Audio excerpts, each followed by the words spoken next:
I'm thrilled to be in the pulpit this morning, and I'm excited to be staying on for the next 5.5 years as the congregation's senior minister.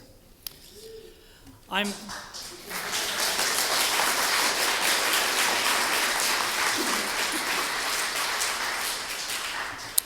deeply appreciative of all the enthusiastic notes of support that the board and I have received in the last few days.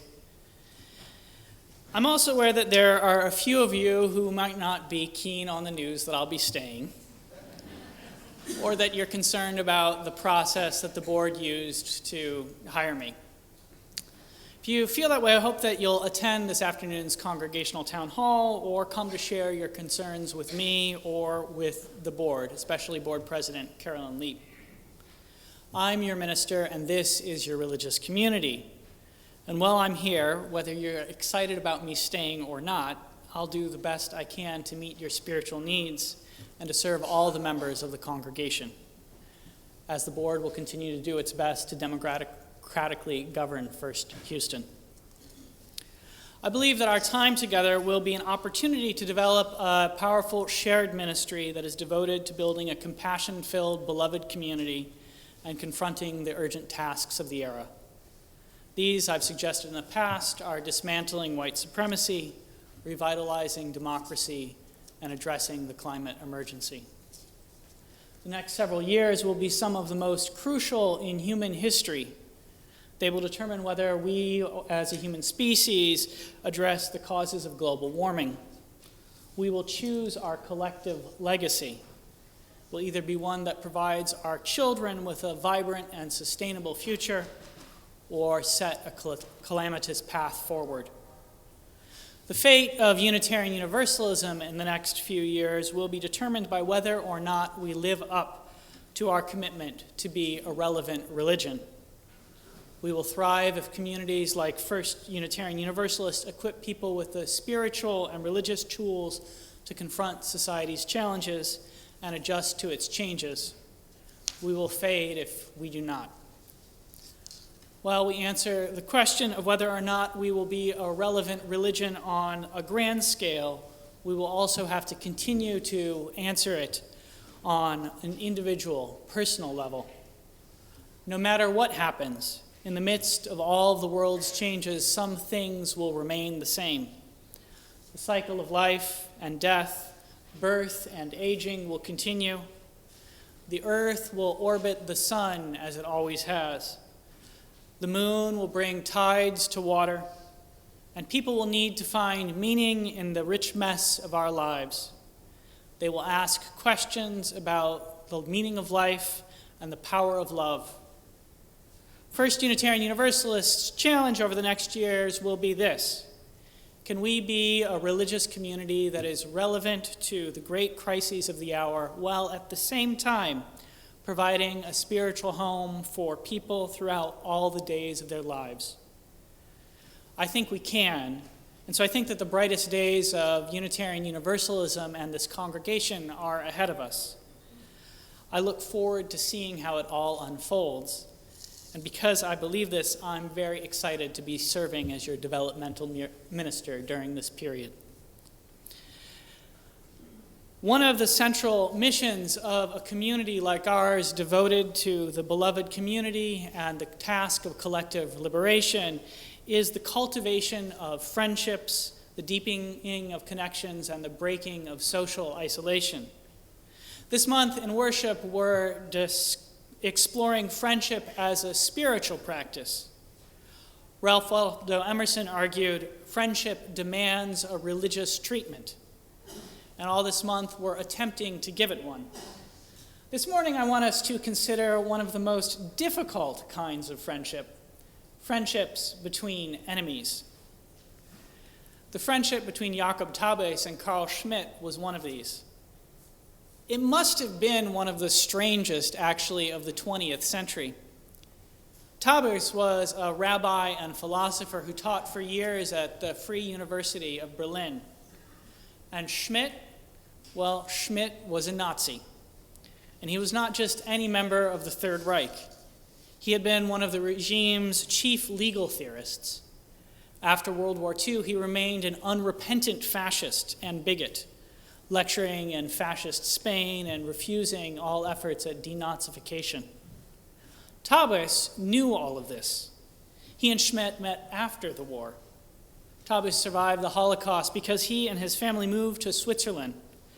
Studying at the University of Zurich while the world burned around him in the early 1940s, Taubes came across Schmidt's work for the first time.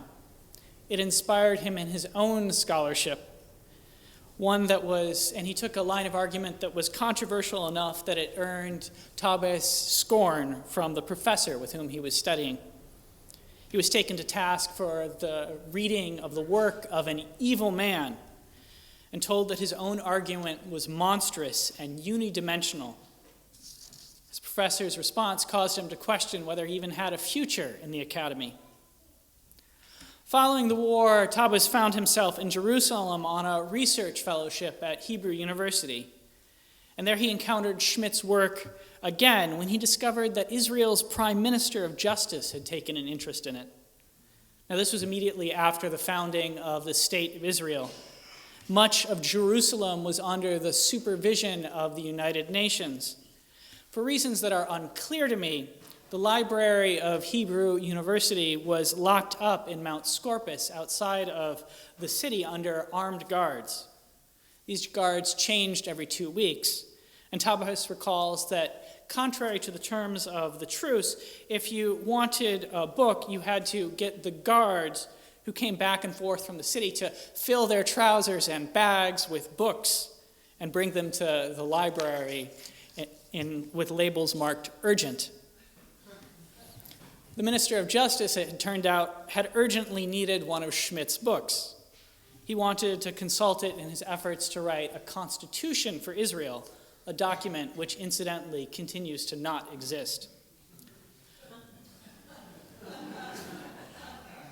Taubes was much surprised to learn this story from the chief librarian.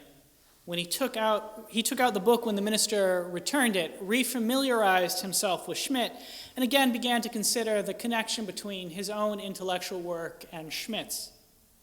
He wrote a letter to a friend of his, a man named Armin Muller, who Taubes had known back in Switzerland when they had both been students. The two held different political positions. You could say that he was on the extreme right and that I was on the extreme left. Les extremes touchantes. At any rate, we had the same views about the middle, Taubes recalled about Muller. Thaler posed his old school friend a question. It remains a problem for me that Carl Schmitt welcomed the National Socialists, as the Nazis called themselves, revolution, and went along with it, and it remains a problem for me that I cannot just dismiss it using such catchwords as vile, swinish. What was so seductive about Nazism? So here we have an unexpected point of engagement.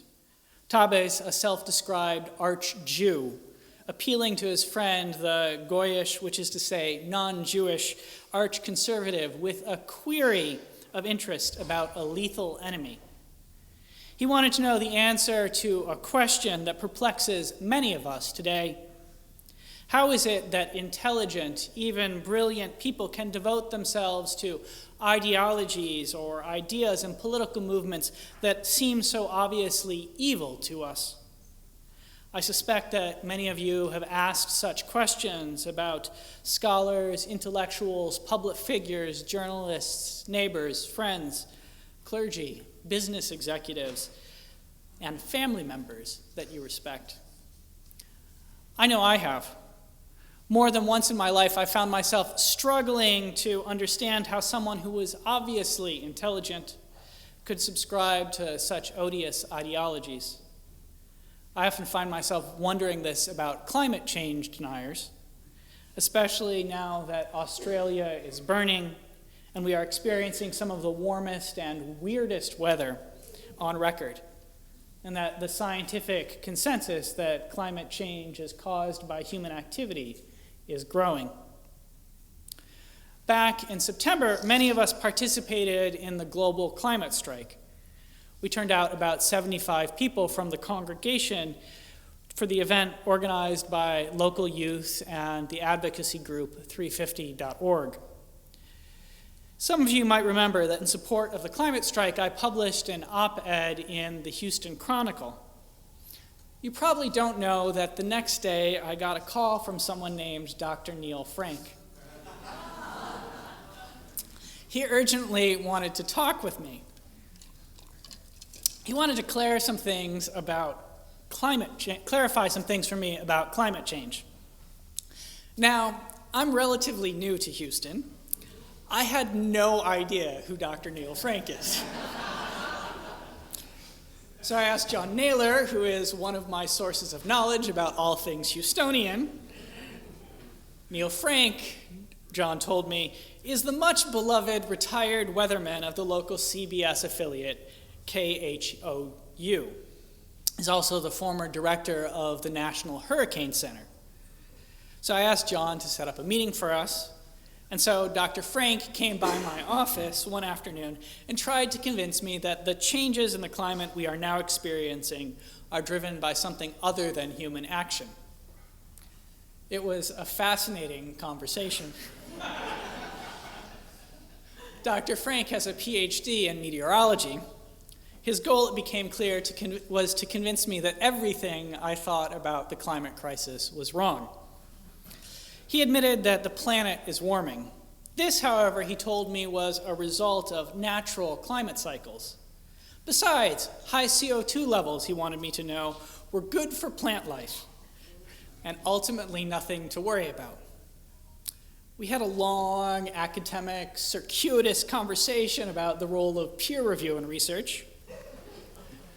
He told me that critics of the climate thesis, that the thesis that climate change is human-driven, had been locked out of academic journals by something he called the global warming industry. This industry has, through some specified means, taken control of the peer-reviewed process in meteorology and climatology. It is part of a conspiracy, in his words, by some very wealthy people to create one world government. This one world government would be birthed when people became convinced that they could only address the climate crisis by forming it. The one world government would start with treaties like the Paris Agreement, which would both undermine national sovereignty and redistribute the world's wealth. Inequality, he told me, is the great creator of prosperity, and creating a more economically equal society would be disastrous to human progress. A shadowy group of unspecified individuals conspiring to create one world government, undermine national sovereignty, and redistribute wealth. Now, I have to tell you that as someone who spent many years studying white supremacist movements, this had a somewhat familiar ring to it, which took me aback. It's the classic claim that there is a Jewish conspiracy to rule the world. Now, I'm not saying that Dr. Frank is an anti-Semite, but his argument against taking action on the climate crisis certainly reminded me of one of the myths that's at the heart of anti-Semitism. We can learn sometimes distressing, surprising things when we try to reach out in friendship with those who we disagree. Now, I'm not sure that I would describe Dr. Frank as my enemy. We did not end our session together as friends. We stand on opposite sides of two vital issues, for Dr. Frank is also an evangelical Christian. But I learned important things from our conversation. We can expand our ways of understanding the world when we try to engage across difference. At the very least, we can gain clarity into what motivates people with whom we disagree. And that clarity can be a valuable thing in and of itself. Such clarity was what Jakob Tabius sought in his letter to his friend Armin Mueller. Now, this was in the pre-internet days, but the written word, in whatever form, has long had a capacity to move beyond its original audience. Mueller showed his letter to a friend, who showed it to another friend, who ultimately showed it to Schmidt himself. This prompted Schmidt to write to Mueller to ask him for Tabi's address. And this began what was for many years a one-sided correspondence.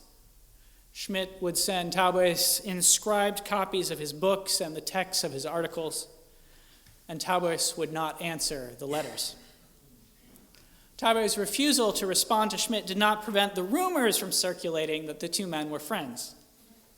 One evening at Harvard, after Taubes made a presentation on political philosophy, a young scholar came up to him and said, "Oh, I'm so pleased to meet a friend of Carl Schmitt."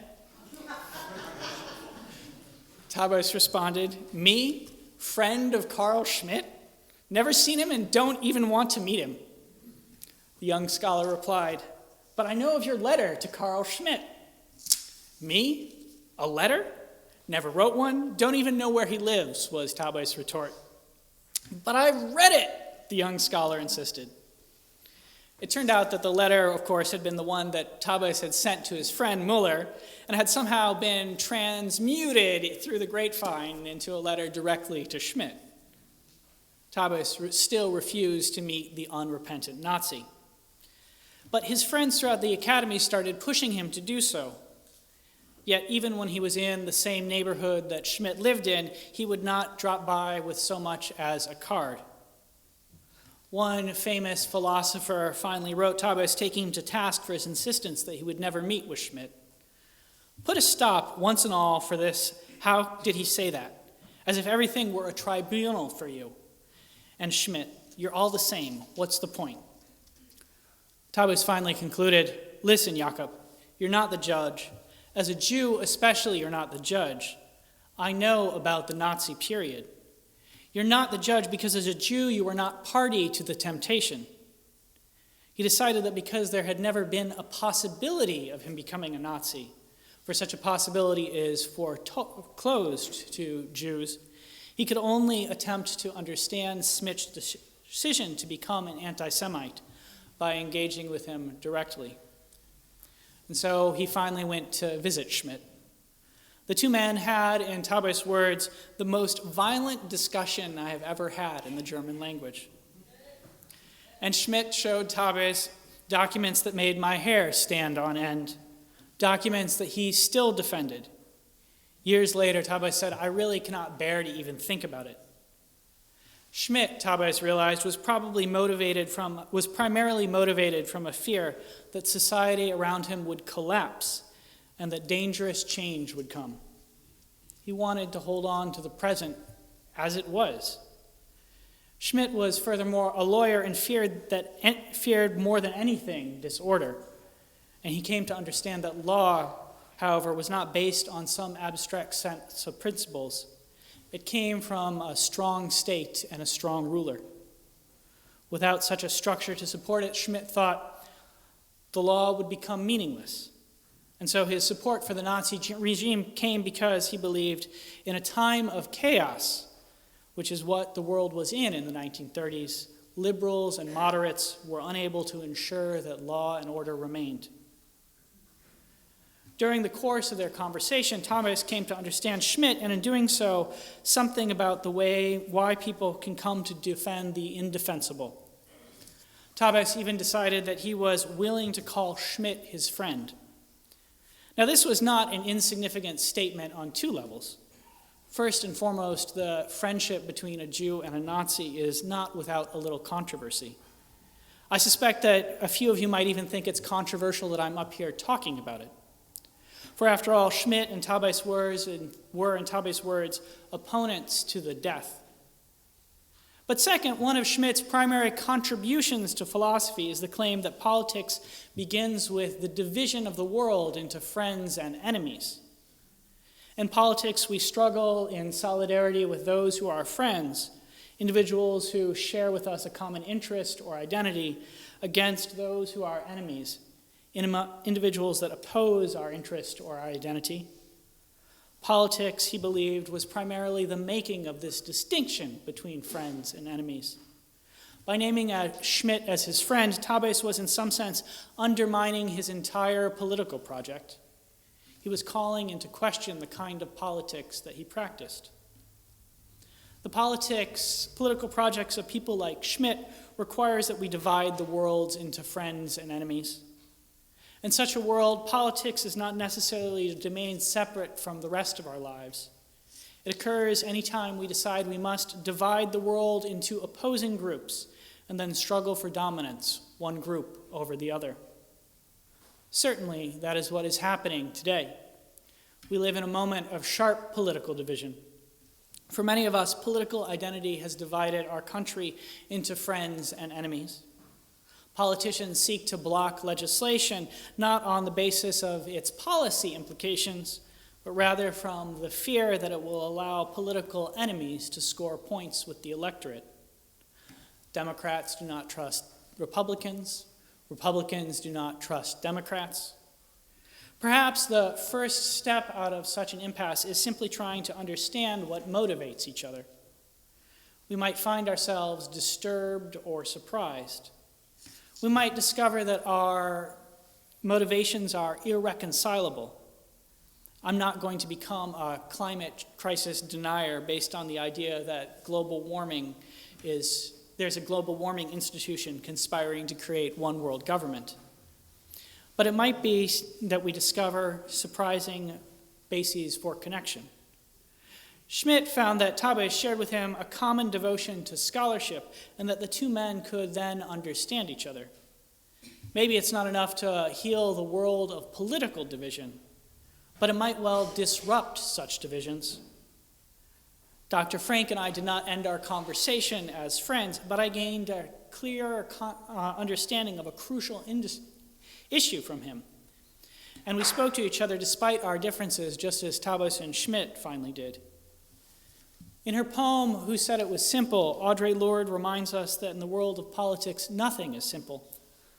Those who proclaim themselves to be our friends are not always entirely on our side. Her poem was written in response to the civil rights movement, which Lorde supported, and the complexities of the alliance is between people who struggle on the same side of the issue. She asks, which me will survive all these liberations? To raise the question of who really is her friend. Are the women at the lunch counter actually on her side?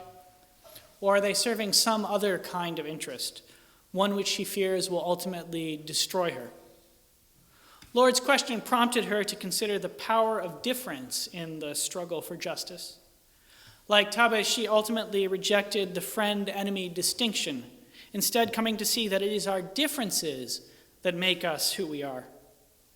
In the face of those who divide the poor, the marginalized, or any of those who struggle for a better world into different groups with competing interests, Lorde challenged people to take our differences and make them our strengths. She warned the master's tools will never dismantle the master's house.